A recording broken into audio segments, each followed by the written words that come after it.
Welcome to Inside Plug, the podcast where independent creators and entrepreneurs connect and inspire.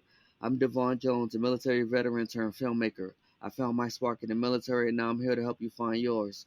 Inside Plug is a platform for your voice, stories to be shared, and ideas to flourish. Let's dive in and plug into creativity and entrepreneurship together. Today on our podcast, we have Carona Davis-Diop. She's a producer, writer, and director. She was born in Brooklyn and raised in Greenwich Village, New York. She has an interest in horror, supernatural, and mystery genres. She worked on a few short films.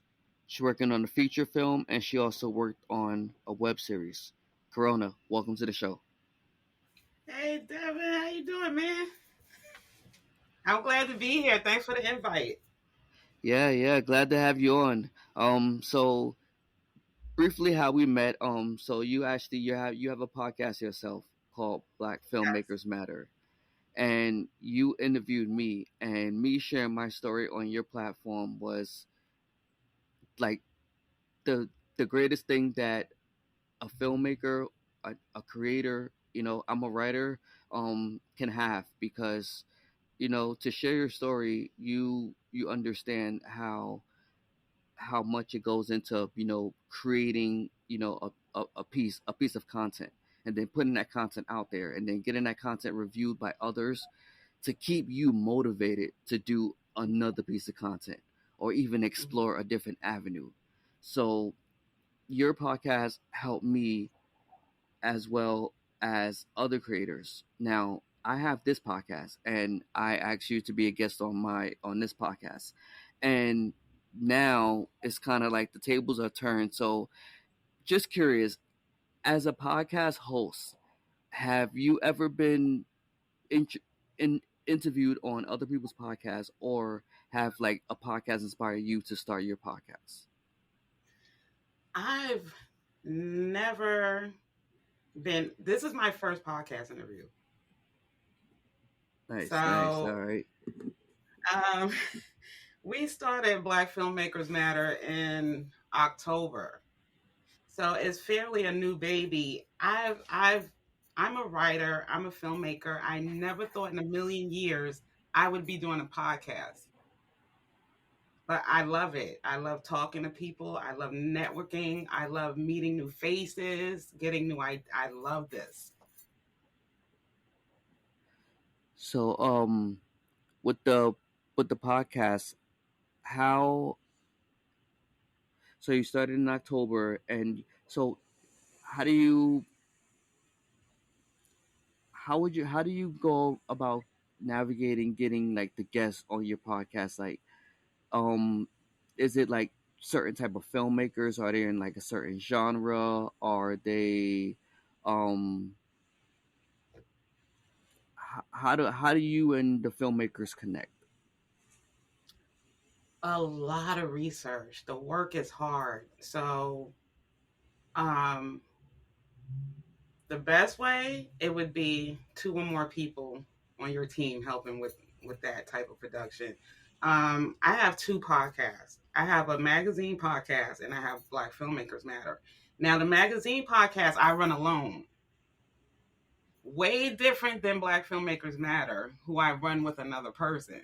So my producer, Sal from Mondi, the other person, he does the research, the telephone calls, the Instagram watches, and the social media watches, and I do the outside work like the phone calls, the setting up, the making sure everybody's okay. So when you have a 2-person team, all I can say is it's better than one. Now, with me working on the magazine by myself, it's far and few between. Like, I might have a guest, maybe 2 guests a month because I'm alone. But when you have a team, it's easier. So, in answering your question, how do I connect? Is through my producer who helps me, Nice, who nice. does all the hard All work. right, all right, all right. So let's bring it back to let's talk about some films a little bit, and then we'll come back to the podcast. So you worked Okay. on some short films. One of the short films called Unhinged. You was the writer and a director, and that film is a horror film. So you said horror is one of the interests that you have in genres, which is like horror, supernatural, and mystery. So is this your first horror film, and how was that experience working on a horror short film? So, growing up, I've always been a horror buff and always interested in reading about the unknown. I just like the unknown. And my first feature film was maybe 10 years ago. And I'm still in the fear of showing people. I'm still in the editing. I think it's a beautiful movie. I'm just fearful. But this year, I'm going to get the backbone to show it. My short film, yes, Unhinged. I had to shoot, edit, sound. I had help with sound, direct by myself. So that project is very near and dear to me. It's about 12 minutes long, four actors in it. It took me approximately 2 days. I had to shoot it in 2 days. Um, I put it on Amazon and is doing pretty good. It's doing pretty good. That's awesome. Congratulations. Thank Awesome. you. Awesome. But I love horror. All right. Would you say you have a favorite horror film, or maybe a director, like a horror director?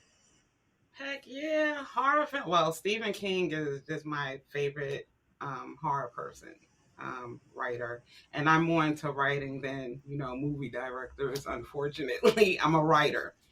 Um, my favorite movie is the old Exorcist, and there's a reason. It's always a story behind this because I know everybody knows the original Exorcist. When I was a child and that first came out, I wanted so bad to go see that movie. I wanted so bad. And my mother wouldn't let me.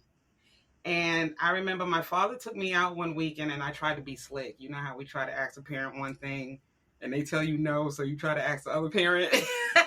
So I asked my father, I said, "Can we go see The Exorcist? I really want to see it." And he's like, "Now, you know, your mother said you're not supposed to go see that movie."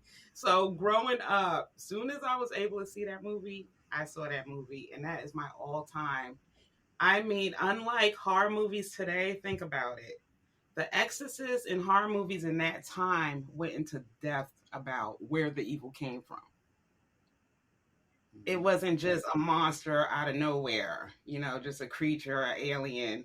Movies back in the horror movies back in the day went into it. It came from the Bible, the Quran, the Torah. It went back into historical fields to explain the movie and where the beast or angel or whatever came from, which is what we're lacking now. True. Very true. All right. All right. Um. Unhinged, you said is on where? Where's the streaming platform that the audience can find it at? So Unhinged is on Amazon Prime, and like I said, guys, if I could keep my backbone going, pray for me. I want to show my feature film, my very first project, in October, Halloween. All right. And your feature film. What's the title of that one, and what's that one about? So it's called The Opening, and I actually have a novel on Amazon called The Opening, and it's based on that book, and it's about angels and demons, and how this woman has a stress relationship with her dad, and after he's murdered, and she starts digging to find how he was killed and why he was killed, she finds out that she's special because angels and demons are looking for her to control something she has. Nice, So it's nice, called The Opening, and it's on Amazon, and it's been on there for a couple of years. And the movie is coming. The movie, that's the movie I'm working on. nice. You said the book is on Amazon. Yes, The Opening. The Opening. Go get the book. It's on Amazon. And so, are you gonna submit the film to film festivals, or how are you gonna get the film out there? So I want to submit to film festivals now. I might talk to you about this later. I'm trying to get an idea. Should I make it a series, like a three-part series, because there's enough for a three-part series, or should I just push out the whole movie? Because today people are more into series and pieces, and so I'm trying to figure that part out. But All right. definitely, yeah, film festivals, yes, first. Yeah, there's a lot of good film festivals out there. They definitely help. Yeah, definitely we can talk about that. Um, and so you have a web series as well. It's called Masters of Ascension. Yes, Masters of Ascension.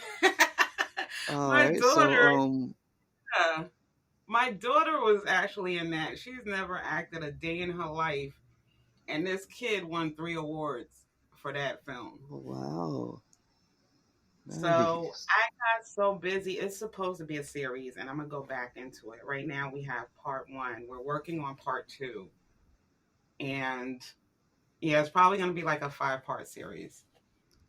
All right. All right. All right. So there we go. All right. So we got Masters of Ascension web series. And where can they watch that at?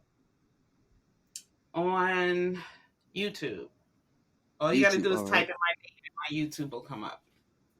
All right. All right. So let's plug the audience in.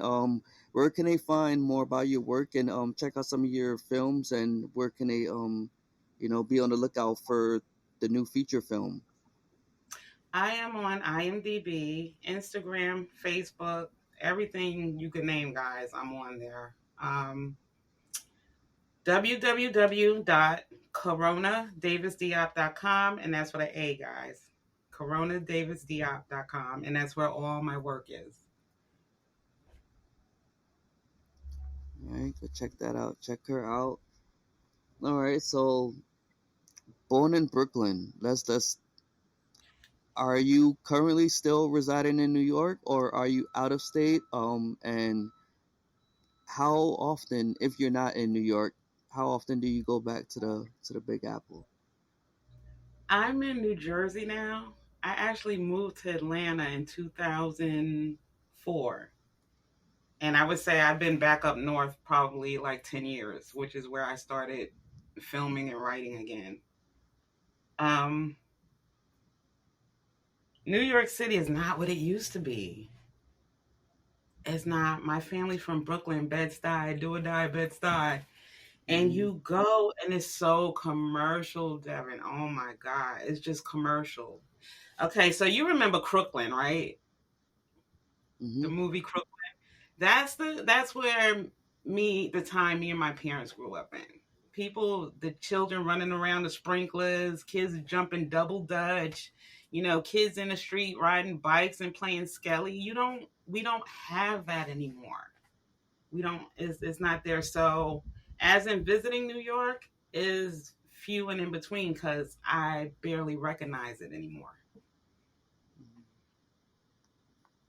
Sounds like a movie. Okay, now start no Uh, mess. yeah. Hey, you're right. Those were some good times. And then, I mean, I remember. I mean, I grew up in Queens, but I will always go to Brooklyn in the summer. Mm-hmm. And there were two different. You can tell where you're at. Yeah. Whether you're in Brooklyn or in Queens. Um, but yeah, hearing that it's changed and it's not the same. Yeah, it can be for better or for worse depending on how you're looking at it.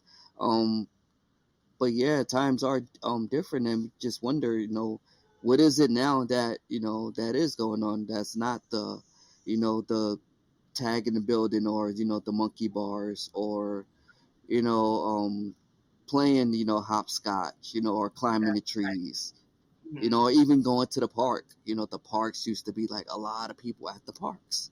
It's no Yeah, one with at the the music parks. blaring from the windows and the project. Yeah.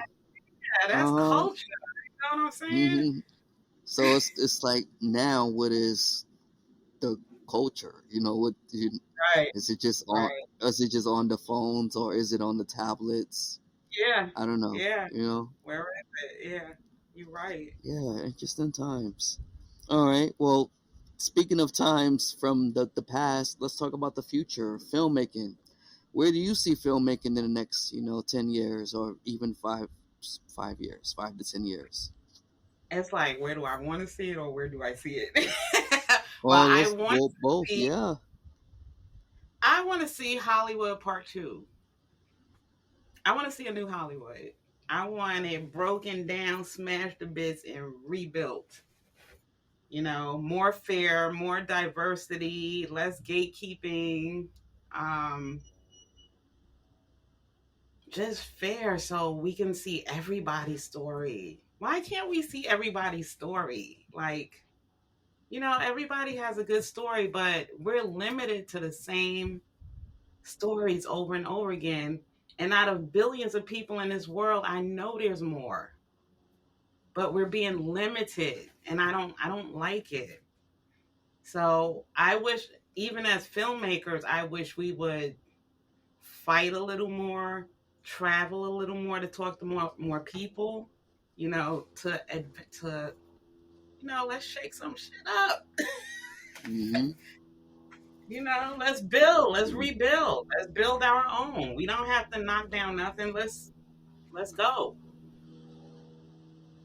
Yeah, yeah. There's a lot of studios that's been being built lately. Yeah, you have Tyler Perry has a studio. Yeah, 50 Cent has a studio. I think there's this female director. She has a studio. I believe it's in the same state, Louisiana. I know Queen Um. Latifah has one too Oh in yeah, New yeah. Jersey. Queen Latifah got yeah, yeah. Yeah, and Queen Latifah, she's good friends with Jada Pinkett. And Jada Pinkett been in so many movies, right? So many movies. Oh my god. Yeah, So I mean, we need to get the moving. It could yeah, be yeah. done. Yeah, maybe it's there. It's just maybe it's just just taking it, it's taking some time, trying to build a Yeah, foundation. yeah, But yeah, I like to believe that there's optimism in that area for sure. But yes, yeah, you're right. It is hard. Yeah, we gotta, like you said, shake some shit up. Tell your story. Some people are yeah, waiting for someone else to tell their story. It's like that's your yes. story. Yes. Hmm. Maybe I do need to tell my story. Hey, put it out there. Yes, yes, yes. There's so many writers that they're recognized, but their stories is still not told. Their films are still not made, and it's not Yes. of how come it can't get made. Is you're the writer. Do you want this made? Mhm. How can we make this? Guide whoever it is to make your film, because if no one has that guidance from you, then they're gonna make it their way, and And you're not going to be happy because it's not the way that you envision it. that's right. That's right. We got to do the work. We complain about what we don't want to see, and they're doing too much of this and gatekeeping. Like, what are we doing down here? What are indies doing? Are we Hmm. having meetings? Are we having monthly meetings where there's 50 of us online talking about this? Maybe me and Hmm. you need to set something up. Hey, that's what we're here for. That's what this platform is for. Yeah, any way we can help creators and ourselves. We go through our times, but we tend to do what we can to keep making it work, and That's that's what right. we do. That's right. All right. Anything else you wanna So this is usually we ask this question quite often. So Mhm. if there's any book, any TV, or any movie that you recommend that someone check out to kind of like find that creative juice that they're looking for. There's a book I found. My husband took me to an old bookstore, and that's rare. Bookstores are rare, guys. Go to these old mom and pop bookstores and look at these film books from back in the day. They still stand good today.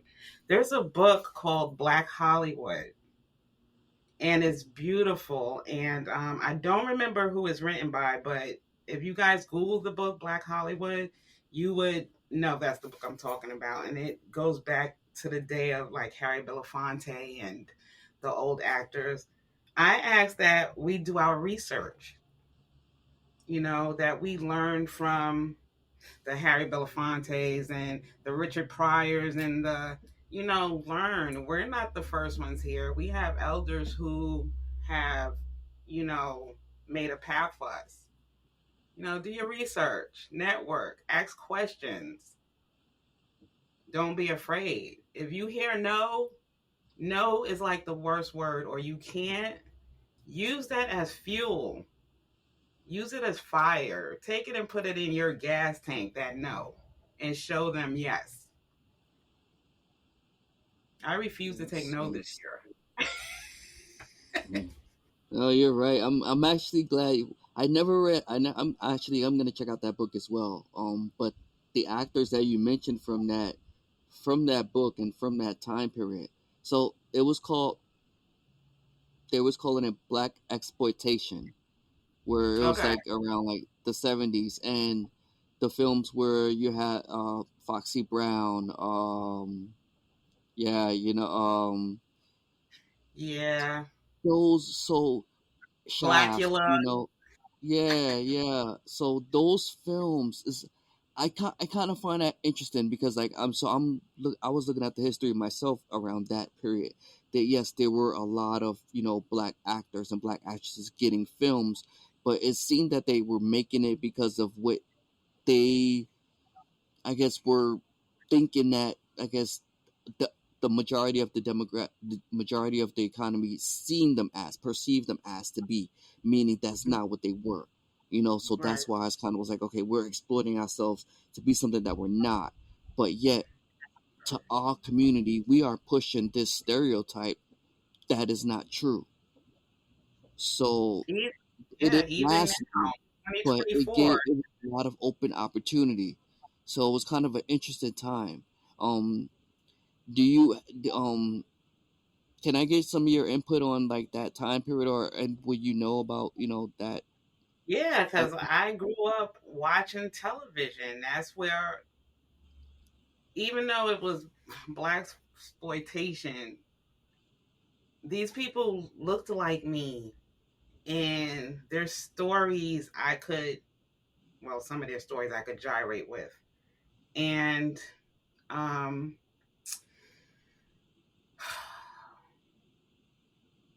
they're as I don't know the words, as messed up as it is, the things we had to deal with, the pimps, the prostitute roles, and we're just coming out of it. We're just coming out of it. In the UK, I interviewed a filmmaker. Do you know they're still making Boys in the Hood stuff? uh, That blew my mind. I'm like, we're in 2024. We're supposed to be done with the exploitation thing. And we're still in the UK, this day and age, making movies like Boys in the Hood. And I'm like, that's our fault. That's our fault because we're allowing it. We're allowing it. Who's making black? If we don't make them, they can't have them. but with the filmmakers that we have now, I mean, when you are they being made and not being shown? Because there's a lot of filmmakers that is making film and has the capabilities, Mm-hmm. but yet to get them in an AMC or a Lowe's theater, I mean, Master P has the capabilities of making a film, and I haven't seen a Master P film in AMC in a long time. I understand Right, he's doing something else, but he has that capability. right. I think the more power we get our hands with the internet and stuff and showing our things, the stronger that grasp is going to have to be in Hollywood because it's getting easier for us to build. Mm. We have the internet. There's really no excuse to not do a movie if you can do a movie. You don't have to wait for anybody. So now the gatekeeping has to really, because we're moving at a fast pace. Yeah, You can't keep a door closed with weight piling up on it. If you get what I'm saying. that's that's that's true. If there's a That's true. million people, if there's 500,000 filmmakers coming and we building, you can't keep the door shut forever. Because there's a lot of That's like, filmmakers. yeah, that's That's a like lot of science. filmmakers. Mm-hmm.